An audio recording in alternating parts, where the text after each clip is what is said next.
Hello, welcome back to Bamm Raw TV.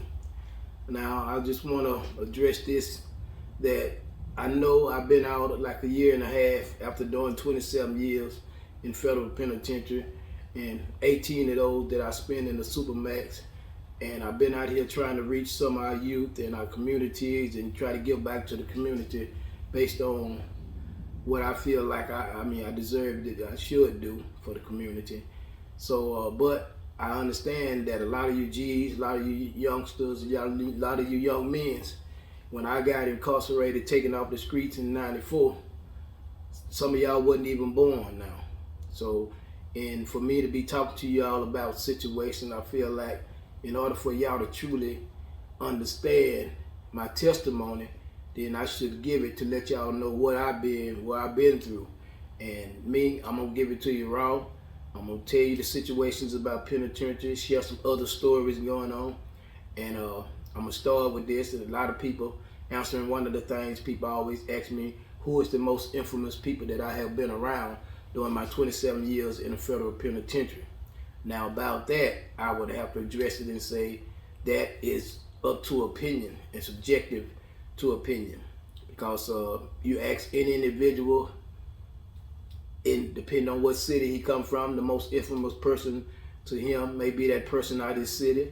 You ask another individual, the most infamous person may be out of his neighborhood, or most individuals think they most infamous person in their own mind, they are that person.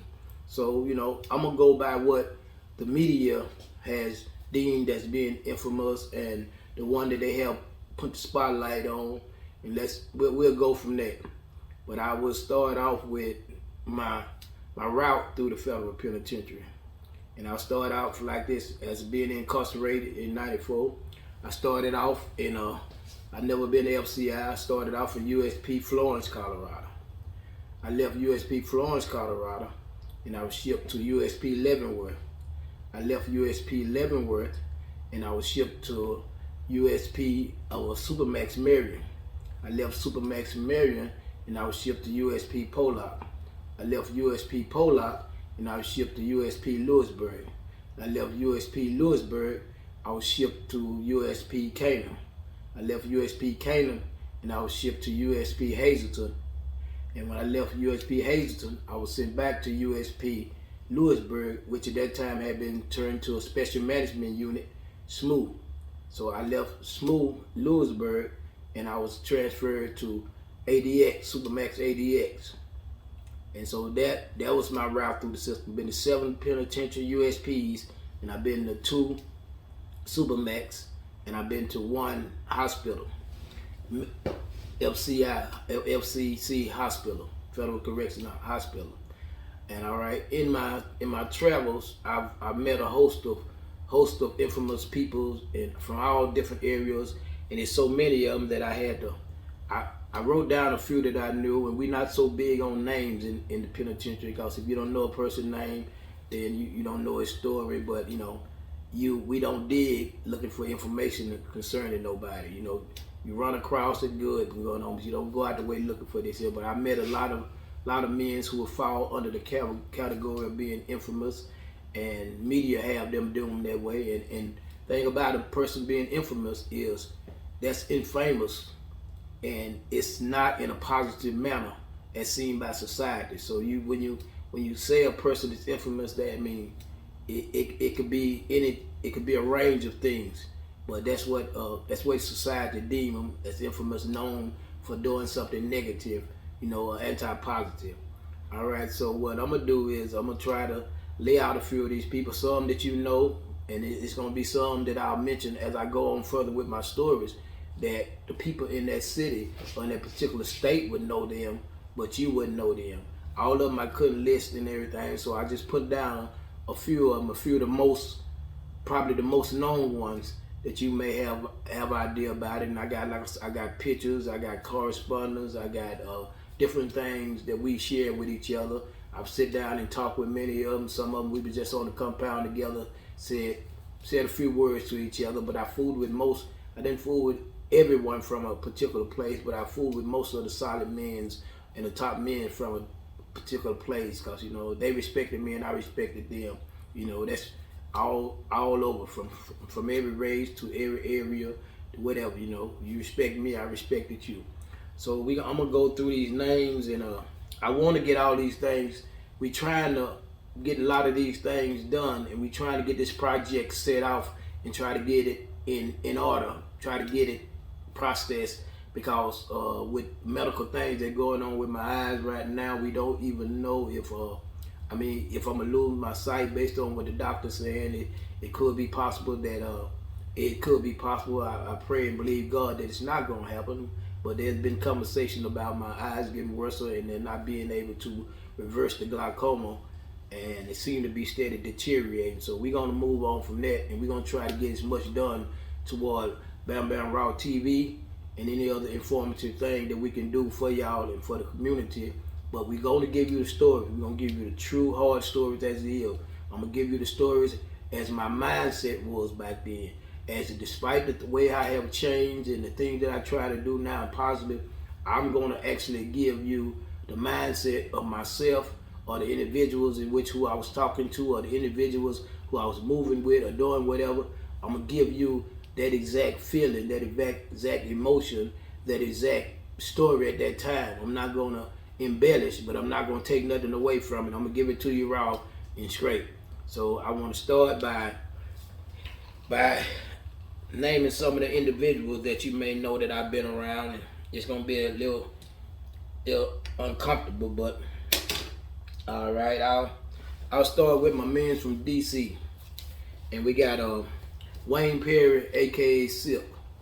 All right, me and him, we became very close, and we corresponded with each other, became very close, and like I said, you know him from the Alpo individual and the movie Paid in Full in DC. You know, he's very, very infamous, and allegedly committed a lot of murders, heinous murders or whatever going on. But that's my man. I fool with him. We got along very well and talked and kicked it with each other on a regular basis. I got again from DC, and we got Teflon Sean. I seen him on a couple of podcasts, and he doing this thing going on. Me and him was in Supermax Marrying together.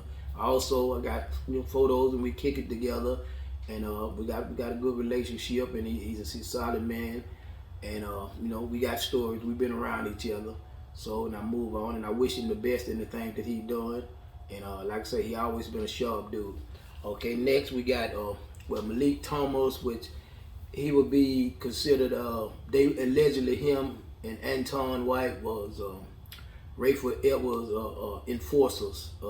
Allegedly Rayford Edwards enforcer. If you look Rayford Edwards up, you understand about DC, and basically go our way. He was infamous for his drug activities and everything, and his story go on down a little further. But I was in ADX with Malik Thomas, and I was in two penitentiaries with Anton White. All right, we'll move on to my homeboys out of Louisiana.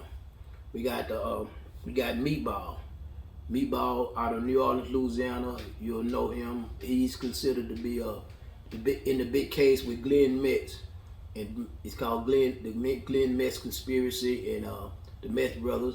But if you'll probably know him by his hip hop. In the hip hop song, Master P got a song called his Ghetto Heroes. He said, my ghetto heroes is Meatball and the Metz brothers. Well, me and Meatball was at two penitentiaries together. We was at USP Florence, and we was at Supermax ADX, and that's a good friend of mine. You also have Nate Dot from that way, which is Baby mentioned him in the song. Say I dot y'all like Nate Dot. He had himself a pretty good run down there, and a pretty good infamous name. And you can move on where you probably see some of the documentaries done on the Cut Boys, who kind of filled in after those individuals taken off the street. And the Cut Boys, I was locked up with a few of them. One particular I was locked up with and became close friends with, and we kicked it. That was Pee Wee, and so he went home, and that's a good. I got pictures of him, good homeboy of mine, and I fool with him 100%. Now we want to move on to New York. We move on to New York. You got Big Mass Azar. He allegedly got 6 or 7 bodies going back and forth from North Carolina to New York, and he's a 5%er, very knowledgeable man. With my celly for a little while down in USP Leavenworth, a good friend of mine and solid man, and we got some stories. He got some knowledge and some stories and everything. But he's a good dude. Now he's known. You got King Tut, which Walter Johnson, and King Tut is he's most infamous for he was doing his thing out there. He beat up charge against killing a police officer at a barber shop, but he ended up getting caught up. Most infamous for his most thing that he's most known for is allegedly robbing and shooting Tupac in the elevator when he was up in New York and everything. They actually took him back to court on it and actually tried to try him on it, but he ended up, I think he walked on that, and ended up going to jail for racketeering. Me and him was at 2 penitentiaries together. We was at Lewisburg and we was at Leavenworth together. Good man, solid man, good. We used to sit down and talk a lot too. You know, I like talking and building with good men. Now we can move on. You got Pappy Mason, and you got Pappy Mason out of New York, and you got Freddie Krueger out of New York, and these men they are known to the New York area, and they known for their business and everything. So now okay, moving on.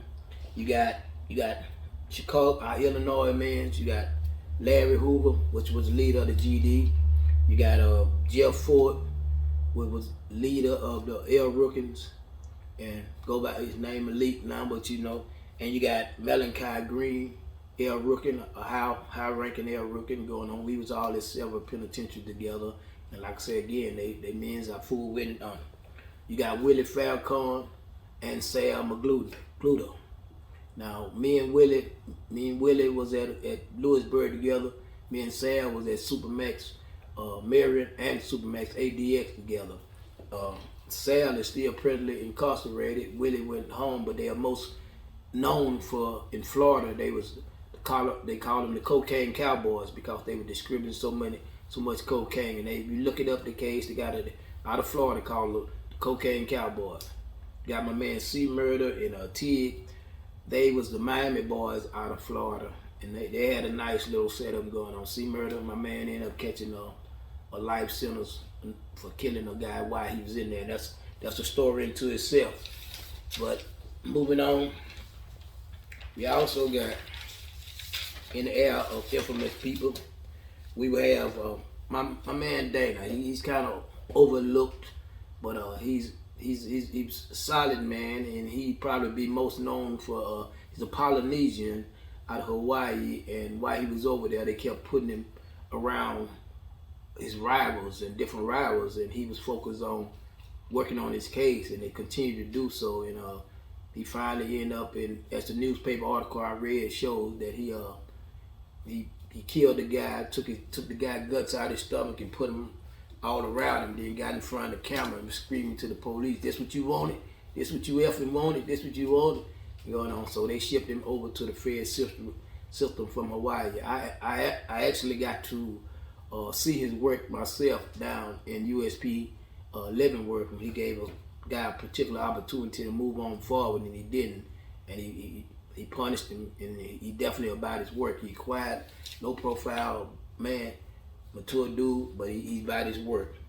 Now we can talk about, you got Skip and Corny, two high-ranking men of the North Indians, and they Mexican group. They very, very, very solid men, low key and very, very solid. Matter of fact, me and Skip, Sheldon, we was in USP Pollock when he ended up catching another body while in the system, allegedly killed his celly down there. Then we got the Serranios. I knew Serio. We was in USP Lewisburg and Willie Boy, and they was calling it for the yard for that particular group at that time and everything. And I mean, I had a rapport with them and much respect for them. Now you got Leonard Politier. Now he was me and him was at 2 penitentiaries together, USP Lewisburg and USP Leavenworth, and he's most infamous for killing 2 federal agents at the Second Battle of Wounded Knee when military bases come there and tried to disarm him, and he was a high speaking man for the AIM, American Indian Movement, and he matter of fact, when we was in Leavenworth together, when I worked laundry, I did his clothes to try to make him look presentable when he went for the Commission of Silence, because when Hillary Clinton was running for office in New York, they opened the opportunity. President Clinton, they gave President Clinton the community his sentence, which he did not do it. And but I say he was a good man, solid. He stood on what he believed in. Me, him, and Louis used to do the Black August thing together down at the chapel. Now Louis is one of the Puerto Rican Liberation Nation or Puerto Rican Liberation Party. They was college guys and they was college students, and they was going around. They felt like the military bases over on Puerto Rico was endangering them, they people, when America was getting into it with Cuba. Since Puerto Rico was closer to Cuba than America was, they felt like Puerto Rico, but Cuba would strike them first and everything. So it felt like they was endangering their people with all those bases over there. So they went around and started throwing bombs in there and started trying to blow up the army bases and everything. But on the same thing, Hillary Clinton, while she was running for office in New York, President Clinton actually did commute all their sentences and sent those individuals home. We talked and we did a lot of things together. He's part of the Black August with us. He's very conscious brother, short of stature, just like me. Then you got Charlie Harrison, which is Woody Harrison daddy, the actor Woody Harrison daddy. Me and him was in Springfield together at the hospital. He was getting had a compound fracture on my ankle, and he was getting had an infection in the nose and an ear infection. He was getting surgery done on that, and we just called him the ice cream man because he loved to buy everyone ice cream, and the folks used to always come talk to him. The officers always asking him, was Woody gonna come to see him and this and that, but he was charged with allegedly killing a federal judge, or at least having a hit put on a federal judge. But unfortunately he died. But we just come out in the yard and we just talking to red cages and everything.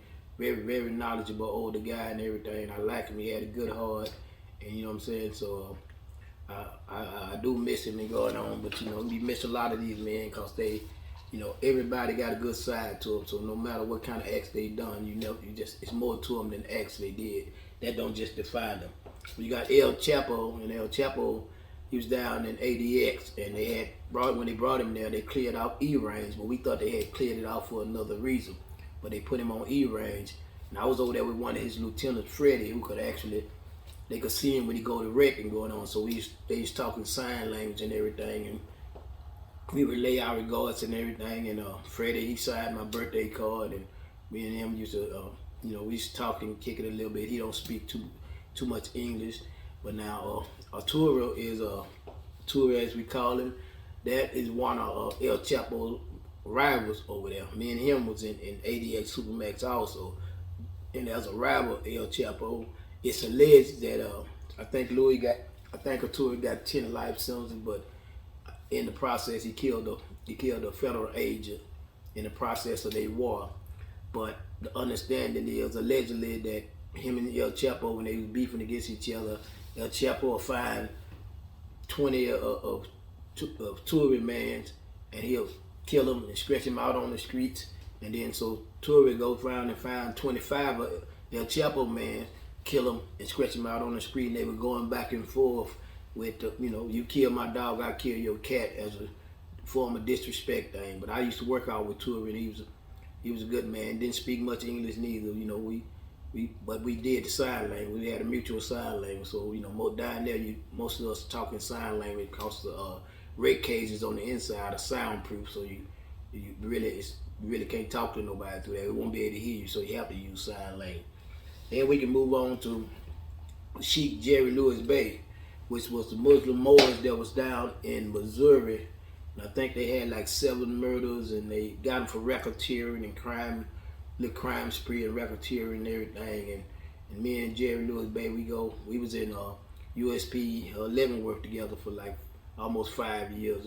And me and him, we got together on some things. I always did talk, and we settled some stuff together, and we aided each other in some situations. So, and we can go on to, we can take it to King Blood. We got King Blood, which was Louis Felipe, and he was down in Supermax ADX. He basically was sentenced there and kept there, and they keep him on phone monitoring. He got limited phone connection. He got limited people he could write because he allegedly was sending hits out the prison system over the phone that was in New York, and they was killing his King Blood enforcer was killing all the people supposed to be informants. They was chopping them up, burning them up in bathtub, killing them, chopping them up, putting them behind butcher shops and everything like that. And one of the alleged enforcers for him was Bosco, which that's another partner of mine. I was in the Supermax married with Bosco, got photos and stuff and everything. He was a solid man and everything. He was out of Puerto Rico, but we got along real good. We talked, and I made a stand with him, as you'll see in some of his correspondence to me and everything. There we can go to Baltimore. We got Baltimore, we got the infamous Anthony Johnson, AJ. He had a little crew, and they was putting in work. I mean, they was dropping. I mean, allegedly they was dropping bodies and going on. So he ended up getting convicted and with racketeering, with murders and everything. But he, like me, he got eye issues and everything. So me and him one of very few in the federal system that was walking around with shades on the inside of the units and inside our cell. You also have Rock, which is Perry Rock, which was the leader and creator of the Dead Man Incorporated in Dead Man Inc. in Baltimore. And he ended up getting caught up for racketeering. They was doing murders and stuff out of jail, sending people going on. He started it with a guy named Sweeney, and I met Sweeney briefly, but me and Rock was on the range almost a year together, and we fooled each other and everything, Big cock-strong white boy, you know what I'm saying? Love to joke, you know what I'm saying? Happy go dude, I think he killed 2 sellers, since he probably killed about 2 sellers. But he's happy-go-lucky, good dude, man. He just, sometimes people can push the wrong buttons. So we can move on there. You got Eric Rudolph, the Olympic Park bomber, and the one out of North Carolina that was on the run for up in the mountains and everything. He's still a mountain man. He military minded. Me and him had a lot of debates. We go out there, discuss things and debate, because I was a street dude, so we see things from 2 different angles and everything. I actually had to get him some medical attention for platys fasciitis, whatever that is, which his foot was injured, and he all night he over there howling like a sick dog or a wolf, and it was keeping me up. So what I did was told the people that if they don't get him, because you cannot involve yourself in another inmate's situation unless it actually affects you. And I was telling him I wasn't able to sleep with the noise that he was making over there, and they need to get him some medical attention since he wouldn't act for it. And if they didn't, I wasn't nobody gonna be able to count me in my cell. So I was gonna block up and make it hard for him to count at night. So they went over there and got him the medical attention he need, and then we can move on to Thomas Silverstein. Thomas Silverstein was white Aryan brother in the brand, and he allegedly killed his first black dude to get his brand in the Aryan down in Marion. In fact, Silverstein is the one that turned Marion from USP Marion to Supermax Marion, because it was open then. And him and Cadillac, him and DC and Aryan brothers, because they always have been a large quantity of them. Aryan brothers, a large quantity of DC, because everything in DC is federal, and the Italians there. But as far as people like us from the South and these little towns, until the feds started messing with these little crack cases and making them conspiracies and stuff like that, we wasn't deep in the federal system. We were little known in the federal system. So they had been this battle go on, this beef been going on for years and years, but it definitely got got the fire put on it when Cadillac and Silverstein was beefing with each other through the bars and everything. Silverstein got his guys together and they cut through the fences, came out when Cadillac was going through the shower, and they killed Cadillac. When they killed Cadillac, they killed the police too, but they drug Cadillac back and forth in front of the DC guy's cell and was pissing on him the whole time as a sign of disrespect. And later on, he killed a couple of more people. Then this guy Dave killed a couple of people. So finally, I think he amassed about 5 murders before they finally took him, and they locked down Marion and turned it to a Supermax, but they shipped him to USP Leavenworth, because ADX hadn't been built at that time. So they shipped him to USP Leavenworth. When they shipped him to USP Leavenworth, they built a special cell that cost $1 million to build, and they built it on the back of the chute in Leavenworth. So I had the chance to talk to him a few times when we was on the phone. He was trying to put money on the phone. I talked to him, then I kind of talked to another little homeboy to let him use the phone at a time that he really needed to use it. Where the police had gave the phone to one of my homeboys and everything. But later on, when me and him was at ADX Supermax, we was on the range when they was clearing out all the range and stuff. Me and him being on Sam at one time, and over on control unit status, they put us we was in the shoe together while they was doing the range, because me and him had to be behind. Me and him and some of the others of our level, we have to be behind 2 doors at all times. You can't put us behind 1 door. So based on the security level we had. So he was on the range, and that's when I got to talk to him and remind him who I was. And when we had talked, and he remembered our conversation and everything. Me and him we talked a little bit and everything, and he explained to me that he had became a Buddhist, and he was a Buddhist now, and he doing some. His art was wonderful. I sent some cards home, and I got him to do a little small picture for me and everything. But it just it's kind of sad, because I think he entered the system. Well, it's sad for a lot of the good men, but he entered the system with, I think, 12 or 15 years, and he ended up catching life sentence, and he ended up being one of the longest men in isolation, I think, in the Fed to this day. And like I say, it's not just, that's a common theme in the federal system. That's why it's important for some of the men listening who, if you're living a life where you think you're going to end up in federal penitentiary, if you got a loved one in federal penitentiary, some of this information that I'm going to be talking about and giving my stories is important on not only what to avoid, but how to handle things. Because a lot of men, you got murder, I can name a few dudes, Babyface, I can name a few dudes that went in there with 10 years and 15 years and got a life sentence for catching a body, either over wrong association and they had to make a move, or misunderstanding of a situation that they could have been handled different. You got men I know a guy, Double T, he was almost out the door. He was out the door, he had 3 months to go home. He ended up getting into it with a cell and killed himself. So it's very volatile in there, because it's a psychological thing, and the feds put everybody in groups. They force you in a group whether you want to be in there or not. If you come there and you from any part of the South, they're gonna put you with the dirty South dudes. If you're from Illinois, they're gonna either put you with the GDs or call you a GD sympathizer. So they put everybody in categories because it's easy to deal with them that way. So you end up stuck with people whether you want to be with them or not, and it could be dangerous. And then not only that, you got good men that then got killed. You got Fishbone got killed out of Cali. You got Yank out of DC got killed, and you got a few men that I knew that lost their life down there in the system. So coming home ain't guaranteed to you, because average person around you ain't got nothing to lose. You got the dude who strangled the dude and took the floss and cut the head off, cut the dude's head off while he was in the cell, And then we got my homie Jesse.